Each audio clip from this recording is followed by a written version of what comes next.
আমাদের প্রায় ৬২ জন এমপি ছিল বিভিন্ন সময়ে বিভিন্ন জায়গা।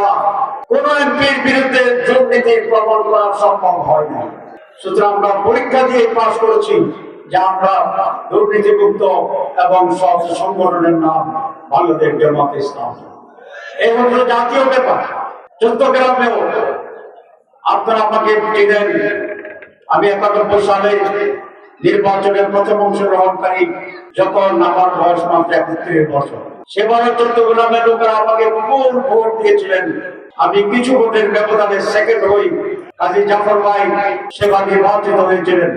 এরপর থেকে প্রতিটি নির্বাচনেই জনগণ আমাকে বেশি ভোট দিয়েছিল, কিন্তু কারচুপি এবং জোর জবরদস্তির কারণে সবসময় রেজাল্ট হয়নি। ২০০১ সালে আমি ১,০৯,০০০ ভোট পেয়ে সেদিন নির্বাচিত হয়েছিলাম। আমার প্রতিদ্বন্দ্বী ৫৪,০০০ ভোট পেয়েছিল, ডবল ভোট আমি পেয়েছিলাম।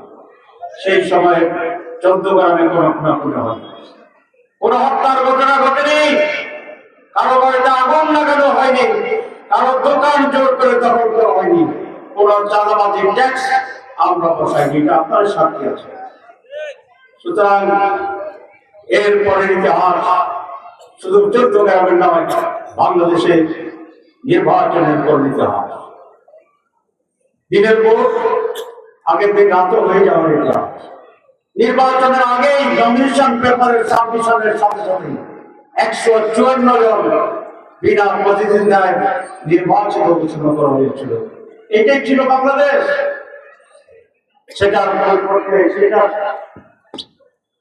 বিনিময়ে আজ আমরা এই পরিস্থিতি পেয়েছি যেখানে উন্মুক্ত ভাবে আপনি কথা বলতে পেরেছি। আমি তারাশাহীবাসী, কনকাবাসীর কাছে এই নিবেদন জানাবো, আসুন পরিবর্তনের সূচনার জন্য, নতুন বাংলাদেশের জন্য, নতুন চট্টগ্রামের জন্য আমরা আবার ঐক্যবদ্ধ হই। উন্নয়নের জন্য আপনাদের কিছু দাবি আছে এখানে দেখলাম। এক হচ্ছে গ্যাস। আপনাদের কাছে গ্যাসের লাইন আছে, কিন্তু এখানে গ্যাস আসেনি, ঠিক কিনা? আপনাদের আগে কিছু বিদ্যুৎ বাকি আছে, আমরা অনেক বিদ্যুৎ দিয়েছিলাম সে সময়, এবং কয়েকটি সংযোগ সড়কের দাবি দিলাম। আল্লাহ যদি বাঁচায়, আল্লাহর ইচ্ছায় সাহায্যে এবং আপনাদের সহযোগিতা যদি একটি নির্বাচিত হই, এই সমস্ত দাবি পূরণ করা মোটেই কঠিন হবে না ইনশাআল্লাহ। আমি একটু সুখবর দিতে চাই, আমি কিন্তু এখন এমপি না, আমি মন্ত্রীও নই, কিন্তু এখনকার আমার রাজনৈতিক পরিচয় এবং প্রভাবের মাধ্যমে আমি চট্টগ্রামের জন্য ১৮০ কোটি টাকা ডেভেলপমেন্ট প্রজেক্ট এদের মধ্যে পাস করিয়েছি আলহামদুলিল্লাহ।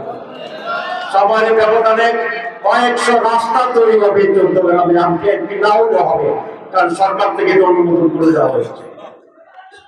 সুতরাং এমপি না হয়ে যদি করার সুযোগ হয়, যদি আপনারা লিগেল রাইটস আমাকে দেন, আমার যদি উন্নয়নের সেই ছাবি আবার আমার হাতে আসে, তাহলে যে দাবি আপনারা করেছেন এই চেয়ে অনেক বেশি দাবি পূরণের সুযোগ হবে বলে আমি দৃঢ়ভাবে আস্থাশীল ইনশাআল্লাহ। শুধু কনকাপতি ইউনিয়নে নয়, আমরা পুরো চট্টগ্রামের ৪৫ কিলোমিটার যে বর্ডার আছে, আমার চিন্তা হচ্ছে আমরা এটাকে একটা ইন্ডাস্ট্রিয়াল জোন হিসাবে অফিসিয়ালি ডিক্লার করবো।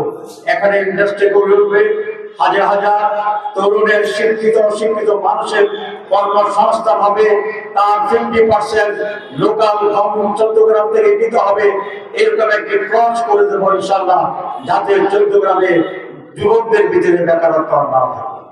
সুতরাং আসুন আমরা সকলে মিলে দলমত নির্বিশেষে আমরা ঐক্যবদ্ধ থাকি। আমি বিভিন্ন জায়গায় বলি, প্রত্যেকে এক দল করবে না, বিভিন্ন দলের লোক থাকবে, এটাই স্বাভাবিক। কিন্তু চট্টগ্রামের উন্নয়নের জন্য দল আমার যাই চলুক না কেন, আমরা উন্নয়নের সম্পর্কে ঐক্যবদ্ধ ভাবে 12 তারিখে দাঁড়িপাল্লা মার্কায় ভোট দিয়ে জাতি এবং চট্টগ্রামের মুক্তি সংগ্রামের এই পথকে আমরা ত্বরান্বিত করবো, এই আহ্বান জানিয়ে আমি আমার বক্তব্য শেষ করছি। আল্লাহ হাফেজ।